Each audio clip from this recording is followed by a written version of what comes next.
있는 시청자입니다. 늘상 남의 이야기로만 들어왔던 이야기, 아니 어쩌면 내가 지극히 공감하며 내 마음을 쓸어내릴 정도로 울고 웃으며 들었던 이곳에서의 모든 이야기들이 저에게도 일어나게 되었습니다. 사람이란 게 아무리 알 수 없다고 하지만 저 역시도 그 알 수 없는 수많은 일들 중에서 정말 끔찍하리만큼 너무나 아픈 시간을 보낼 수밖에 없었어요. 그건 바로 남편의 갑작스러운 사망 사고였죠. 남편과 저는 지인의 소개로 만났지만 남편은 당시 나이가 좀 있는 편이었어요. 물론 저와 몇 살 차이가 나진 않았지만 남편은 홍기가 거의 꽉 차다 못해 좀 지난 시기였고 저도 어찌 보면 조금은 늦었다고 할 수 있을 정도의 나이에 서로를 만나게 되었습니다. 30대 초반과 중후반대의 남녀가 만나다 보면 뜨거운 감정과 사랑은 가지기 어렵기 마련이잖아요. 하지만 이 사람과는 달랐어요. 저는 원래부터 연애를 그냥 쉬엄쉬엄 하면서 무난하게 하는 편이었는데 이 사람만큼은 정말 너무 좋더라고요. 그 이유는 이 사람은 저한테 정말 너무너무 잘해주었기 때문이었어요. 아, 사람들이 여자가 사랑받는다는 걸 말하는 게 이런 거구나 할 만큼 저한테 최선을 다해 주었죠. 그래서 저도 이 사람에게 점점 빠져들 수밖에 없었던 것 같아요. 이 사람은 행동도 그렇지만 말을 정말 예쁘게 해주던 사람이었습니다. 늘 연애 때부터 결혼 이후까지 한결같은 눈빛으로 이렇게 말을 해주곤 했었어요. 자기는 진짜 다른 사람들 눈에는 어떨지 몰라도 내 눈에는 최고로 예뻐.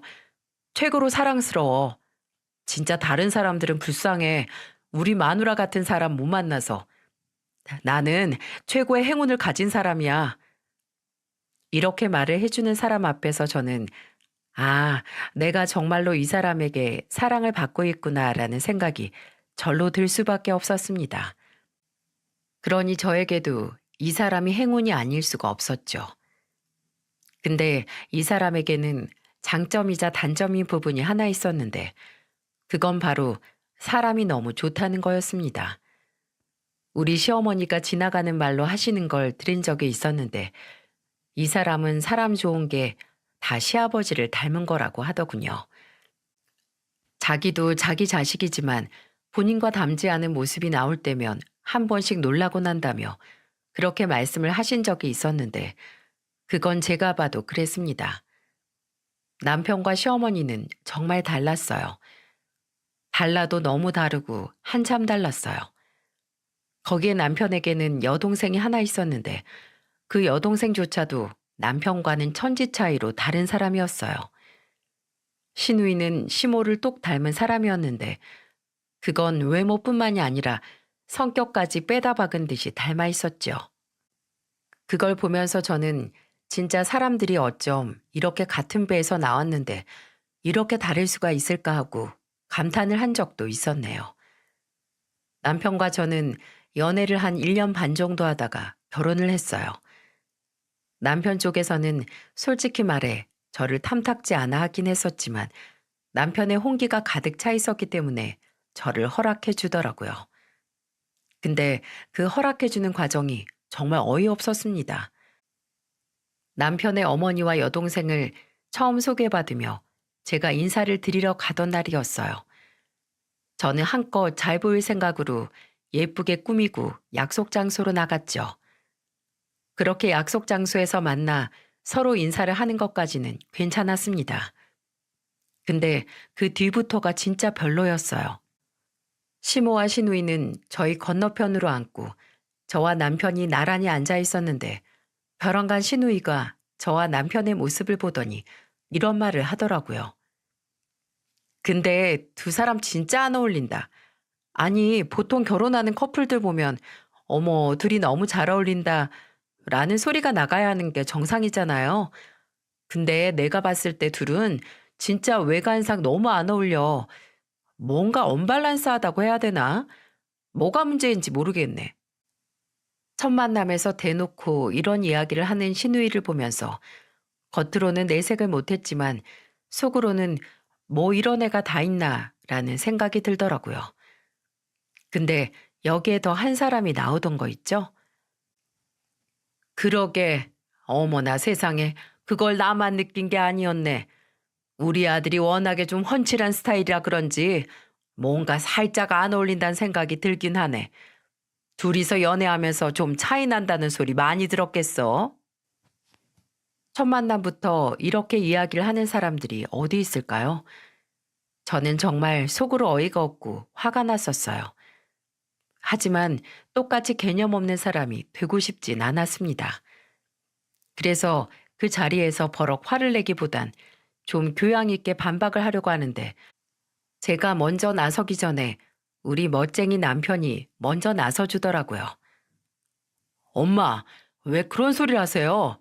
야, 넌 왜 쓸데없는 소리 하는 거야? 지금 이 자리가 무슨 자리인지 모르세요? 둘 다 모르고 나온 자리는 아니죠? 저 이 사람이랑 결혼하겠다고 이 자리 마련해서 데리고 온 건데 무례하게 무슨 짓이에요? 당장 사과하세요. 그리고 두 사람이 뭘 모르고 있는 것 같아서 하는 소린데 이 사람이 저랑 결혼해 주는 거예요. 내가 결혼해달라고 매달리고 매달려서 나 같은 놈이랑 결혼을 해주는 고맙고 소중한 사람이라고요. 근데 왜 그런 말들을 함부로 하세요? 우리 어딜 나가도 다 잘 어울린다고 해주고 특히나 이 사람은 저한테 과분한 사람이라고 늘 사람들이 평생 여왕처럼 모시고 살라고 했어요. 생각을 해보세요. 저 같은 노총각을 누가 받아주는데요? 남편의 속 시원한 한마디에 신우이와 시모는 민망했는지 서로 한 번씩 쳐다보더니 우물쭈물 미안하다고 했습니다. 아유, 아니, 우리 말은 그런 게 아니라, 물론, 우리도 너랑 결혼해 주는 게 고맙긴 해.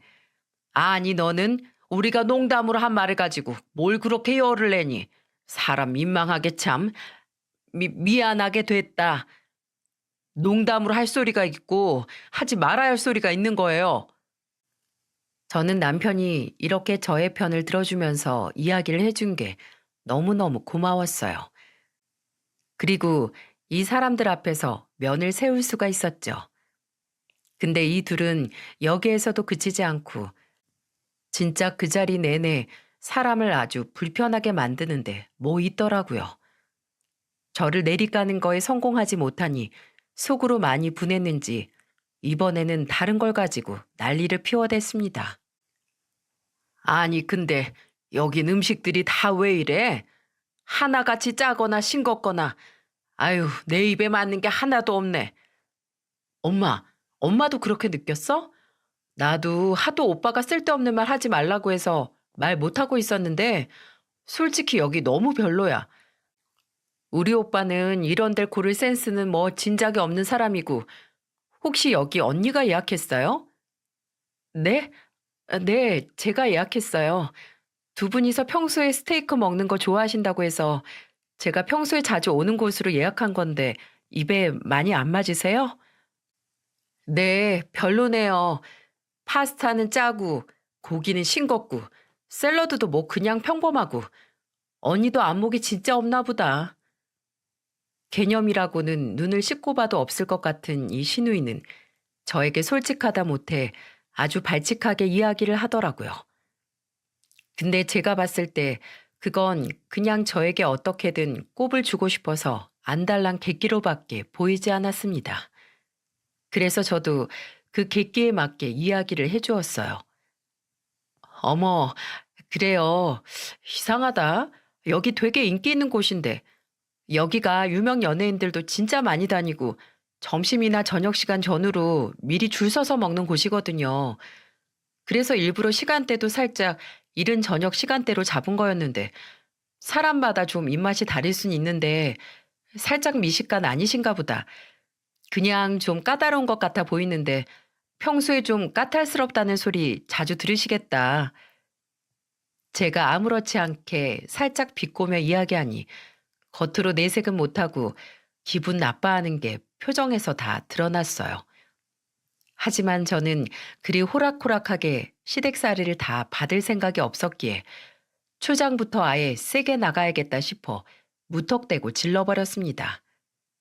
덕분에 그 첫 인사 자리는 단순한 인사 자리가 아닌 기싸움의 자리가 되어버렸지만 저는 거기에 크게 개의치 않아 했어요.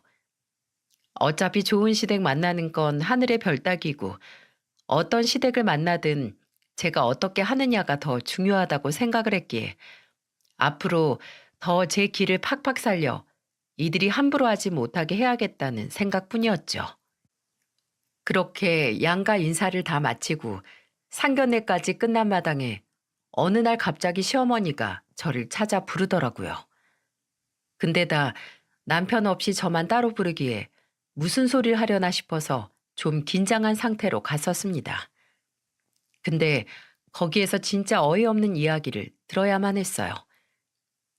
예, 너도 알다시피 우리 애가 우리 집 가장이야. 그래서 사실은 말이다. 나 우리 애 결혼 안 시키고 싶었어. 말 맞다나 우리 애가 당장이라도 결혼하면 우리 집 가장이 없어지는 거나 마찬가지인데 내가 결혼을 시키고 싶었겠니?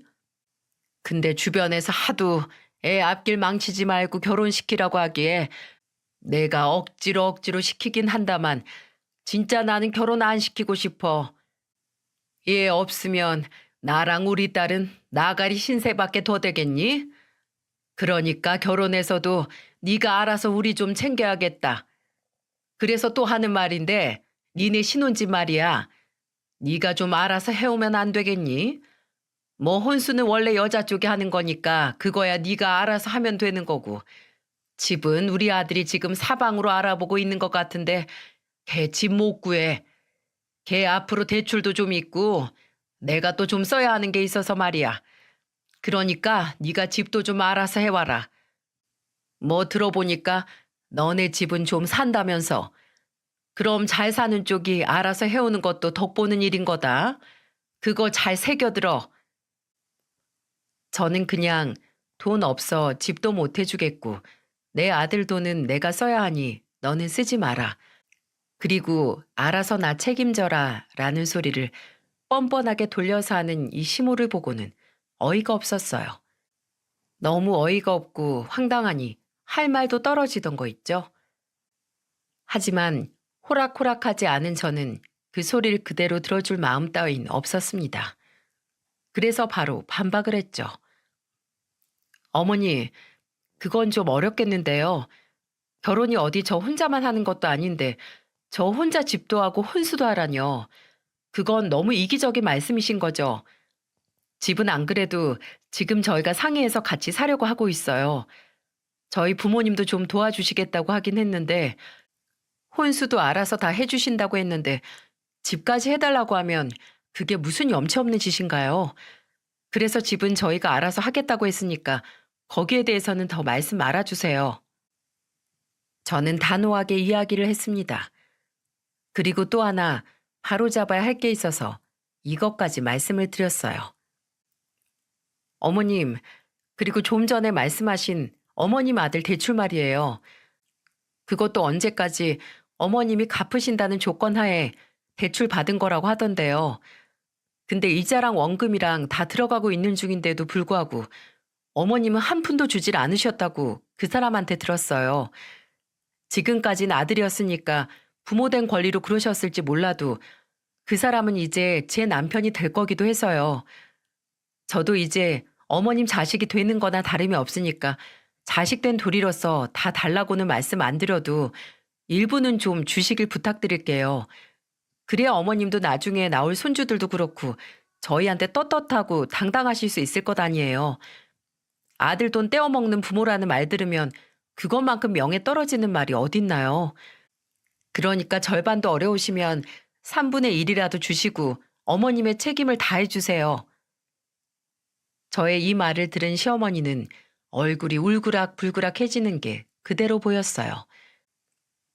자기 돈이나 아들 돈 안 쓰고 저한테 결혼 비용을 저한테 다 떠밀 생각으로 나왔던 사람이 생각지도 못한 소리를 들었으니 얼마나 열이 받았겠어요? 그래서 저한테 바로 한 소리를 하더라고요. 야, 너 뭐 이런 경우가 다 있니? 예, 그 돈이 다 내 아들 돈이지 네 돈이야? 네가 뭔데 그걸 3분의 1이라도 갚으라 말아야. 그리고 내 아들도 가만히 있는데 왜 네가 나서서 난리야 난리는. 어머님, 이제 그 사람 돈이나 빚이 다 제 거이기도 해요. 어머님이 빚지어 놓으신 걸로 제가 앞으로 결혼해서 제 월급 일부 떼어가며 갚아야 하는데 이 정도도 말씀 못 드리나요? 제가 맞는 말만 골라서 하니 시어머니는 할 말이 없었는지 그저 저를 째려보면서 씩씩거리기만 할 뿐이었습니다.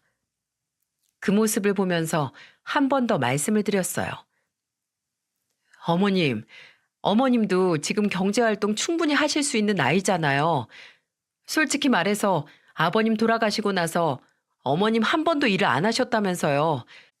친척들이 주는 돈으로 살고 어머님 부모님 주시는 돈으로 살다가 그 사람 할머니 할아버지 돌아가시고 친척들도 더 이상 돈을 안 대주니까 이젠 아들 돈까지 끌어다가 쓰시는 거 아니에요. 저 다 들어서 알고 있어요. 이 사람이 착해서 어머니께 제대로 말도 못했지만 얼마나 속으로 힘들어하고 있는지 아세요? 이젠 저랑 결혼해야 하니까 저한테 다 말을 해줬는데 저 진짜 눈물 날 정도로 이 사람 불쌍했어요. 이제 아들 그만 좀 괴롭히세요. 그리고 아가씨도 돈 벌잖아요. 아가씨한테도 용돈 받으시고 저희도 용돈은 드릴 테니까 어머님도 소소하게 건강에 무리 가지 않을 정도의 일 알아보시면서 어머님 인생 사세요. 그게 어머님께도 좋아요. 저는 시어머니에게 훈계 아닌 훈계를 했습니다. 그러더니 제 소리가 분했는지 더는 듣기 싫다며 그냥 그 자리를 나가버리시더라고요. 저도 딱히 붙잡을 마음은 없었어요. 그건 이제 시어머니가 알아서 생각하고 결정할 일이었으니까요. 사실 저도 그렇게까지 아박한 사람이 아니기 때문에 시모가 경제활동을 안 해도 그만이고 그 대출금을 안 줘도 상관없었습니다. 사람마다 빚 없는 사람이 어디 있고 사연 사정 없는 사람이 어디 있겠어요?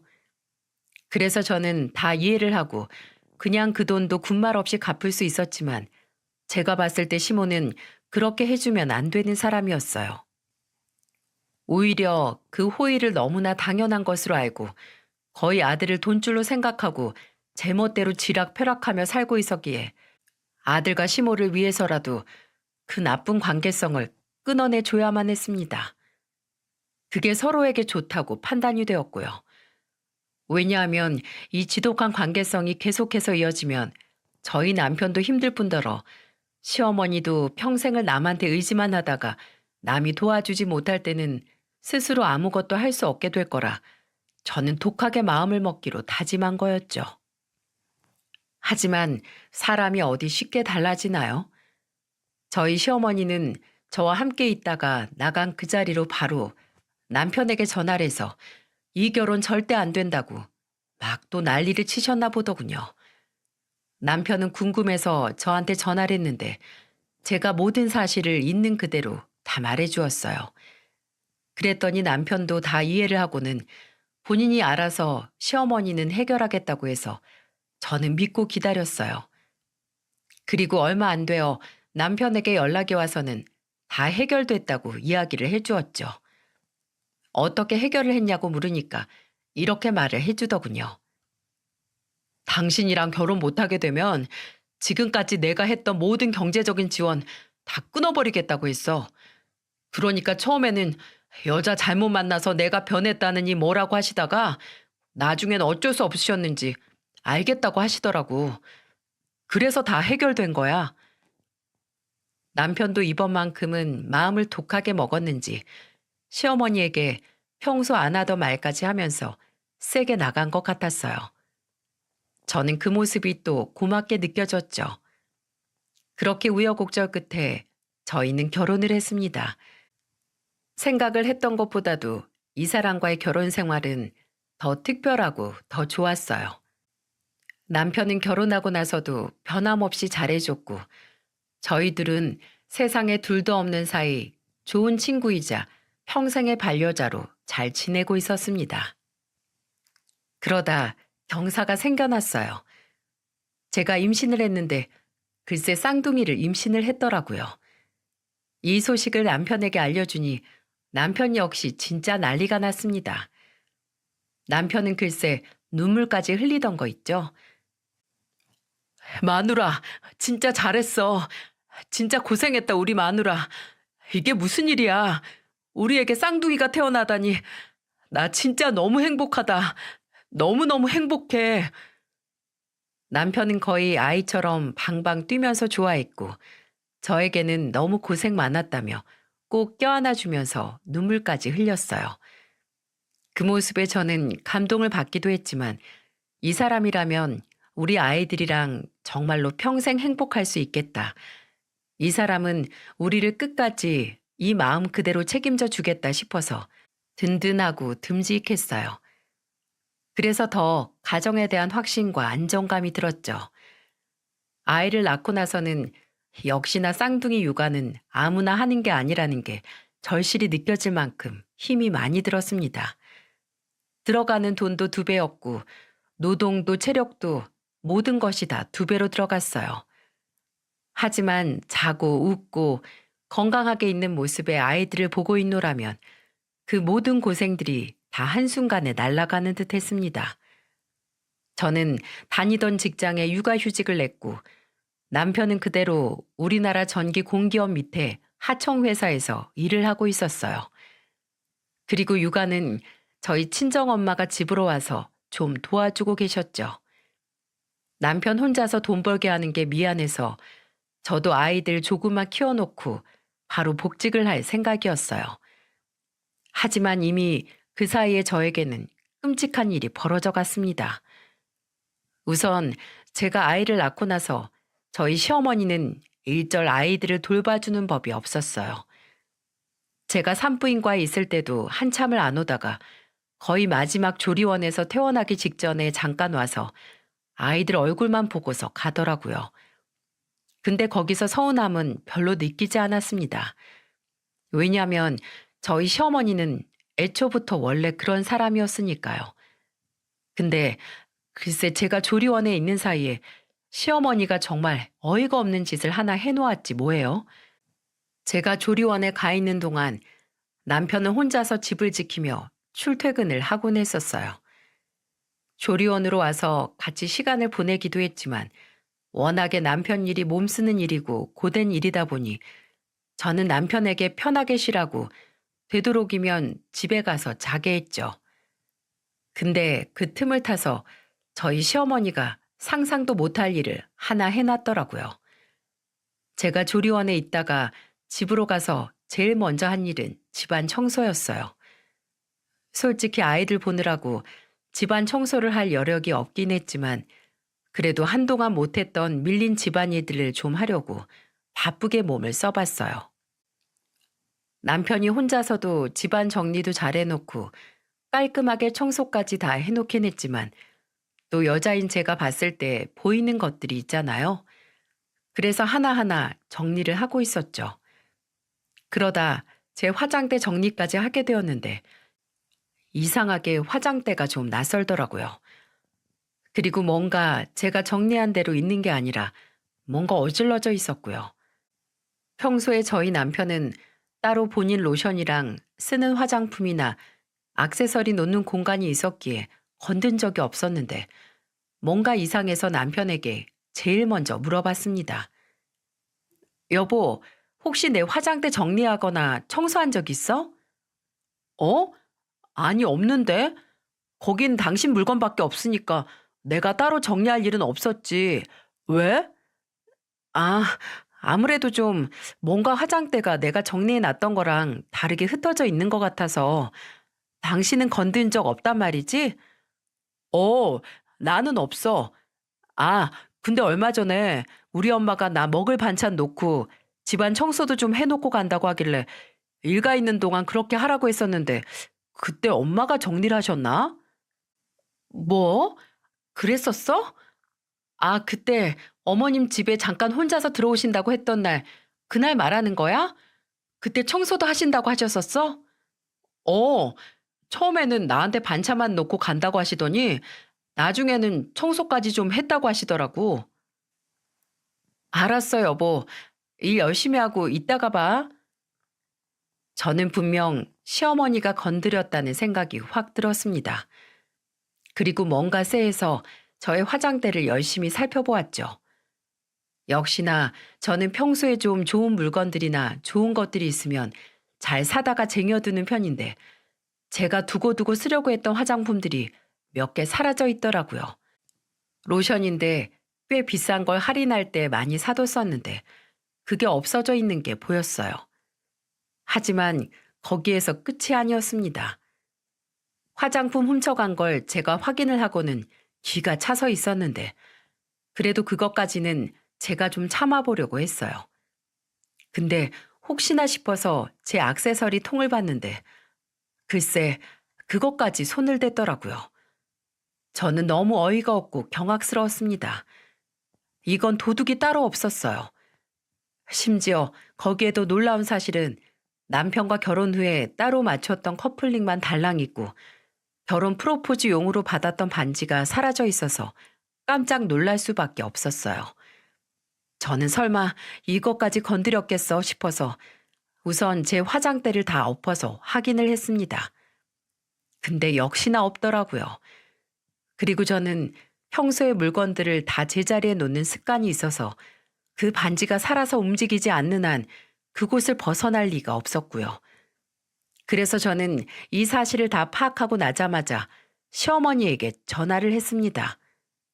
근데 무턱대고 훔쳐갔냐고 하면 듣지 않을 것이 뻔하기 때문에 머리부터 썼어요. 어머님, 저 집에 왔어요. 그동안 잘 지내셨어요? 그래. 애들 데리고 집에 갔니? 그래, 나는 잘 지냈다. 네. 근데 어머님, 저희 조리원에도 딱 한 번 오시고 애들도 제대로 안 보고 가셨잖아요. 그래서 이번 주말에 애들 좀 데리고 어머님께 가볼까 하는데 괜찮으세요?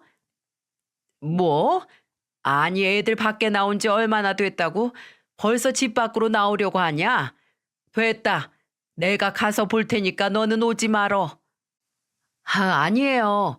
저 조리원에 오래 있었고 애들 외출 가능한 시기라 아무 상관 없으니까 이번 주말에 저희가 찾아뵐게요.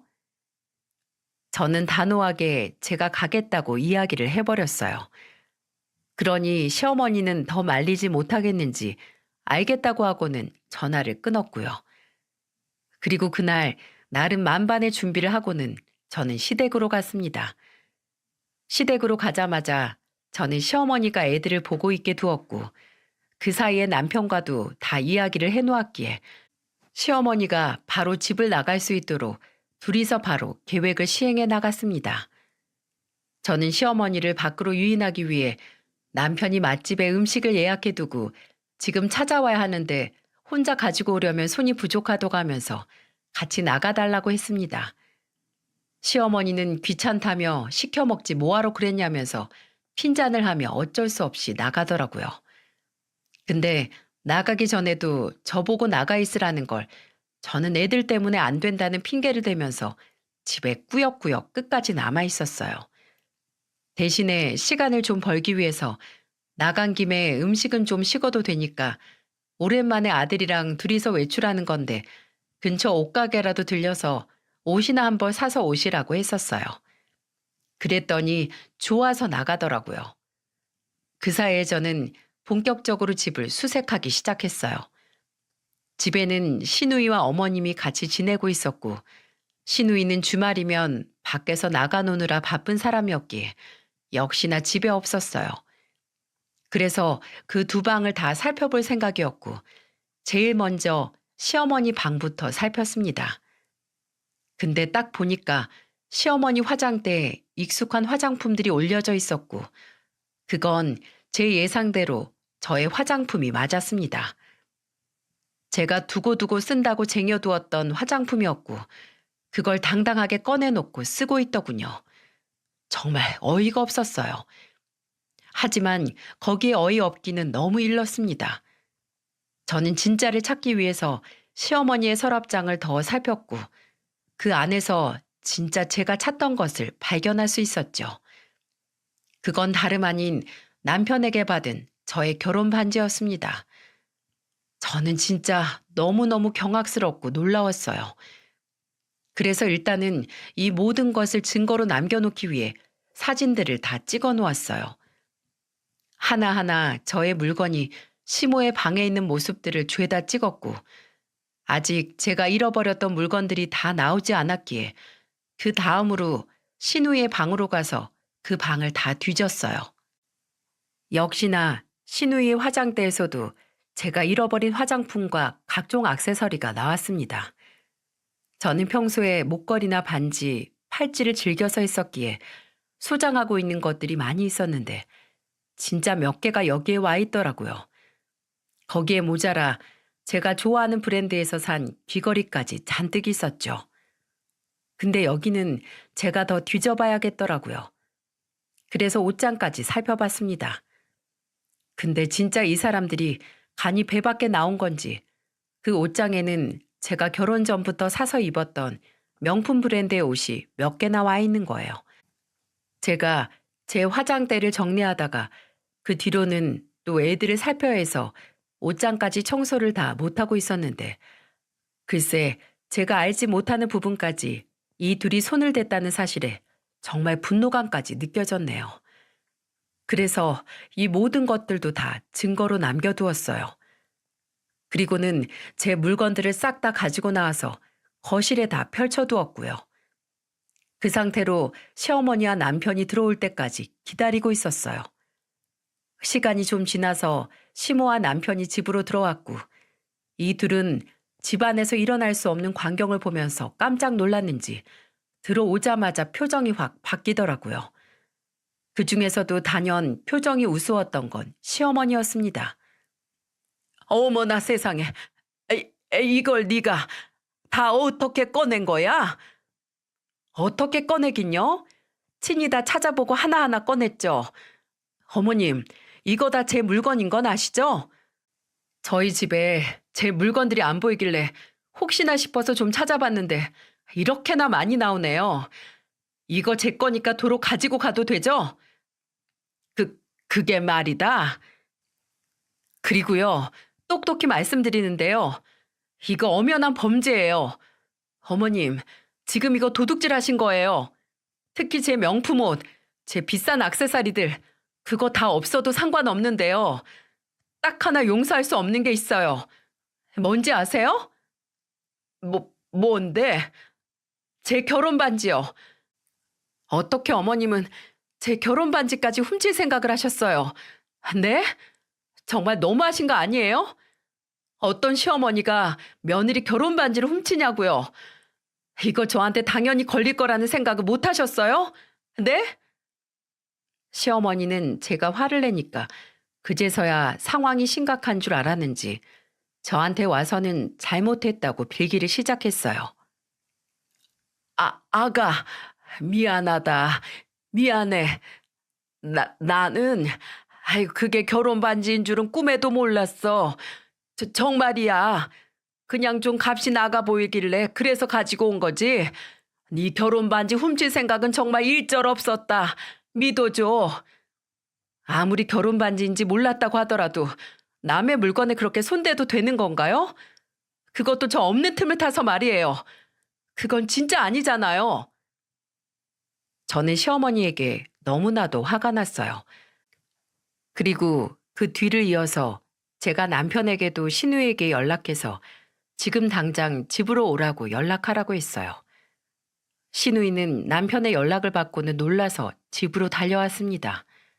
그리고는 신우이 앞에 신우이 방에 있던 제 물건들을 그대로 보여줬어요. 이거 제대로 설명해 보세요, 아가씨. 왜 내 액세서리들이, 명품 옷들이 아가씨 방에 있었는지요? 그게 엄마가 줬어요, 엄마가. 엄마가 언니가 그냥 가져다가 쓰면 된다고 해서. 신우이는 시어머니의 탓을 했지만 그걸 듣고 가만히 있을 시어머니가 아니었어요. 무슨 소리야? 네가 직접 방에 들어가서 고른 거잖아. 내가 언제 너한테 그런 소리를 했어? 아주 가관도 아닌 둘의 모습을 보면서 저와 남편은 머리가 다 지끈거릴 정도였어요.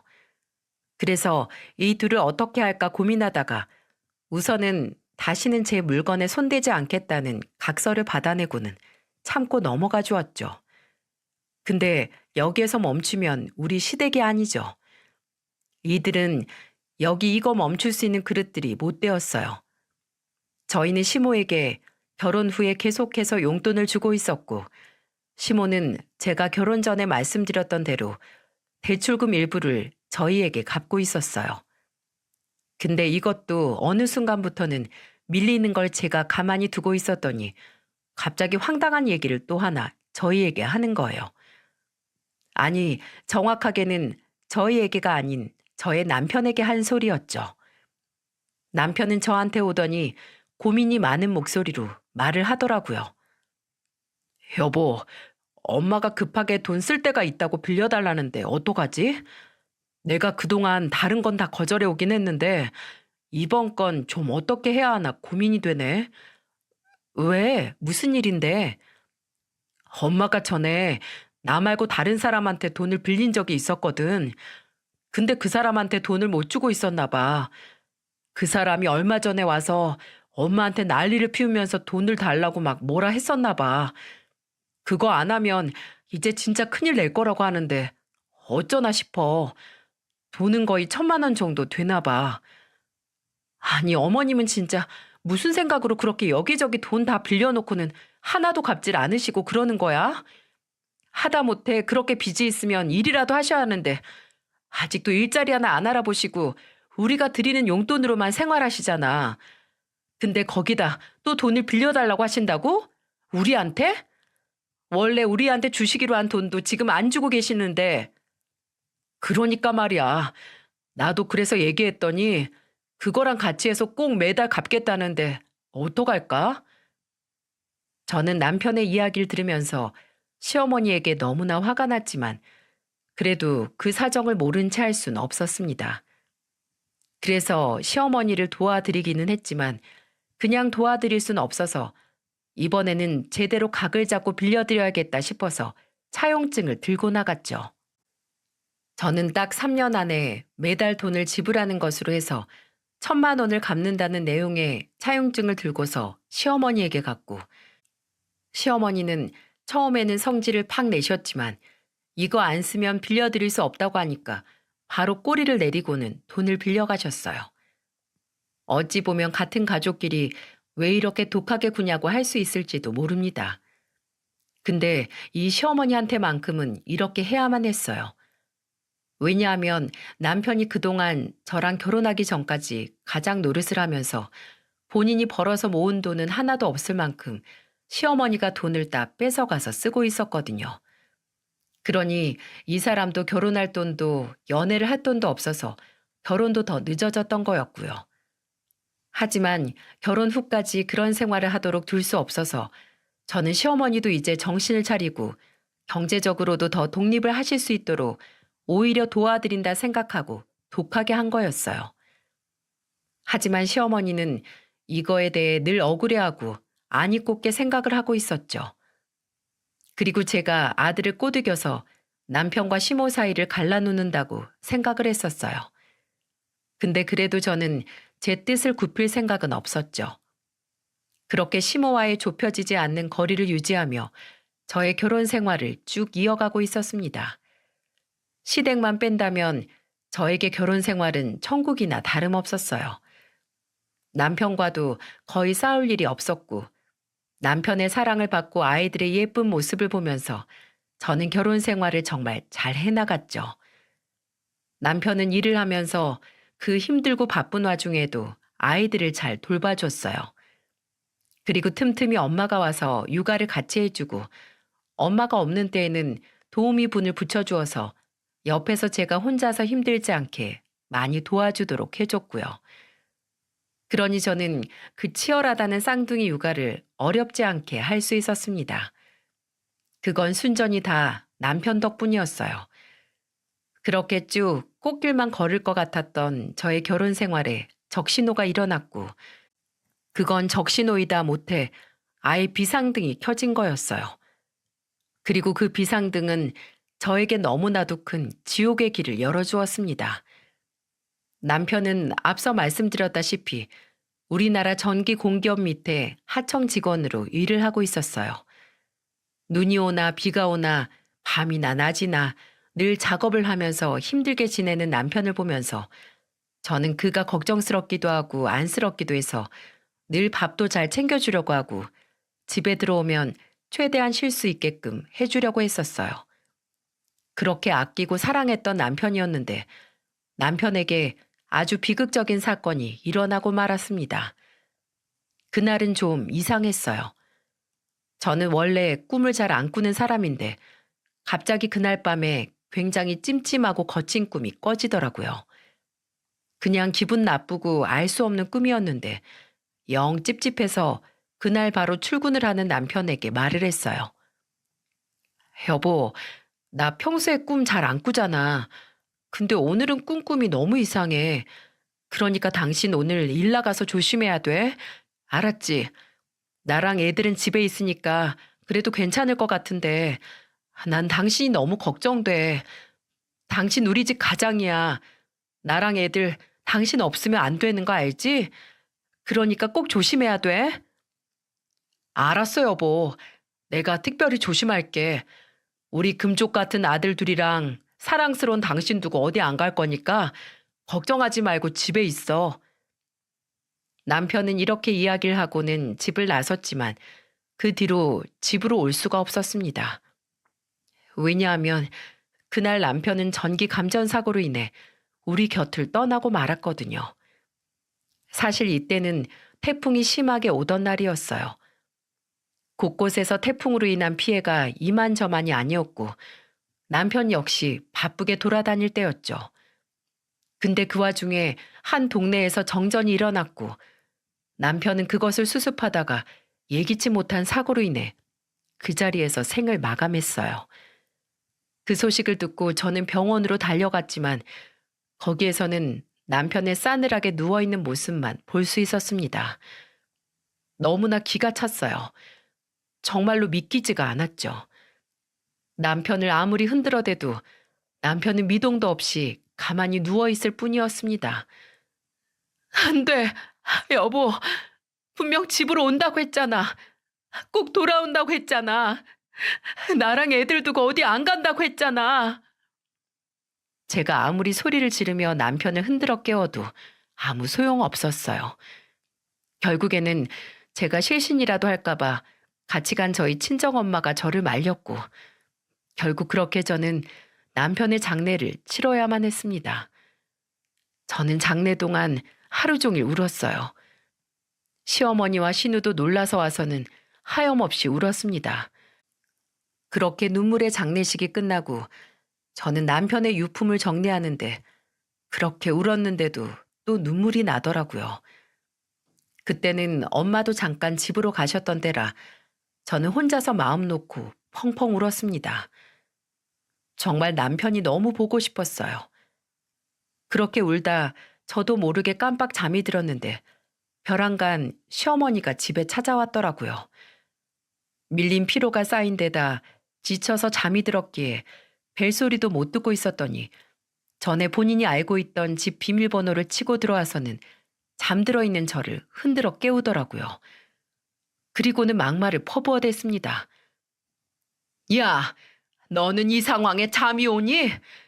네 남편은 가장 노릇하겠다고 집 밖에 나가서 영영 못 들어오게 됐는데 이 남편 잡아먹은 것은 아주 그냥 마음 편히 쳐 자고 있네.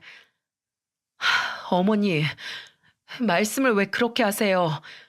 저도 여태까지 남편 유품 정리하다가 며칠 못 잔 것 때문에 겨우 잠든 거예요. 웃기지 말어. 지금 잘 겨를이 어딨어? 필요 없고 너 당장 거실로 나와봐라. 저는 너무 지쳐서 힘이 없었지만 시어머니가 하도 성화를 부려서 거실로 나왔습니다. 거기에서 저는 또 어이없는 소리를 들어야 했어요. 너 이번에 산재 나온다지? 얼마 나온다고 하디? 너 익히 알고 있겠지만 네 남편이 우리 집 가장이었던 것도 알고 있지? 그러니 그 산재 나오는 거 우리 일부 줘야겠다.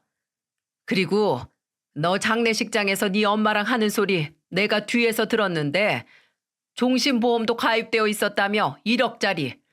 그것도 어느 정도 내 권리 있다고 본다. 그러니 내놔. 내 아들 잡아먹은 값으로 내놓으란 소리야. 저는 이 말을 듣는데 진짜 어디까지 싸워야 하나 너무 질리더라고요. 그리고 포기를 모르고 개념 없이 행동하는 시모가 기가 막혔습니다. 근데 저는 이미 혼자 된 인생, 이 사람들에게 남편의 생명값으로 받은 돈을 그냥 빼앗길 수가 없었어요. 무엇보다도 그 돈을 이 사람들이 제대로 쓴다는 보장도 없었고, 시모는 이번 기회에 남편에게 빌려간 돈들과 차용증까지 썼던 모든 것들을 다 무효화시키려는 꼼수를 딱 보였어요.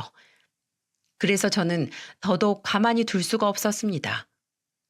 그래서 남편을 잃은 슬픔을 뒤로하고 저는 이 사람들을 어떻게 참교육을 시켜줘야 할까 고민에 빠졌어요.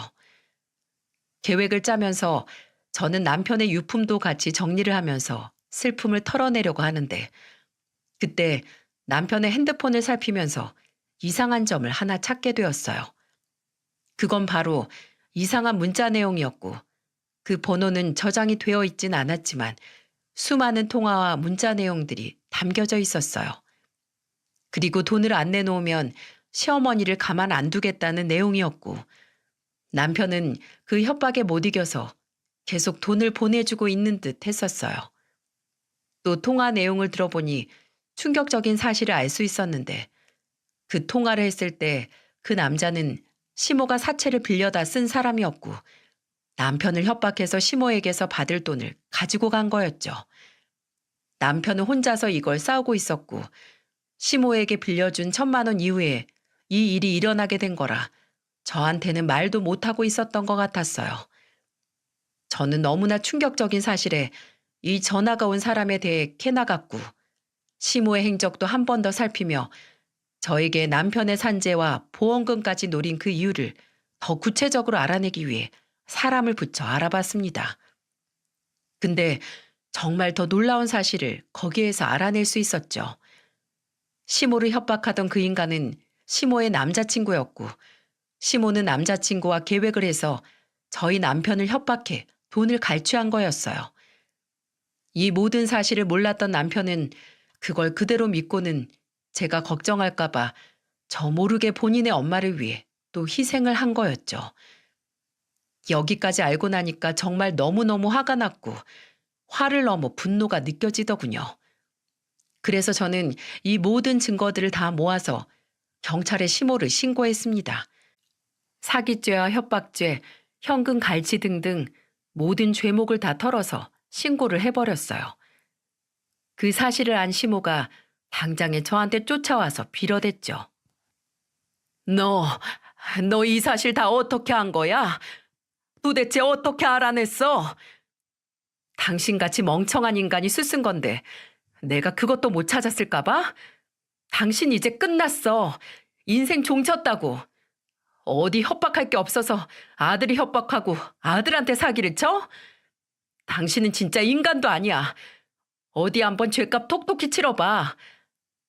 미안하다. 내가 잘못했어. 내가 그 돈 다 도로 줄 테니까 제발 용서해줘.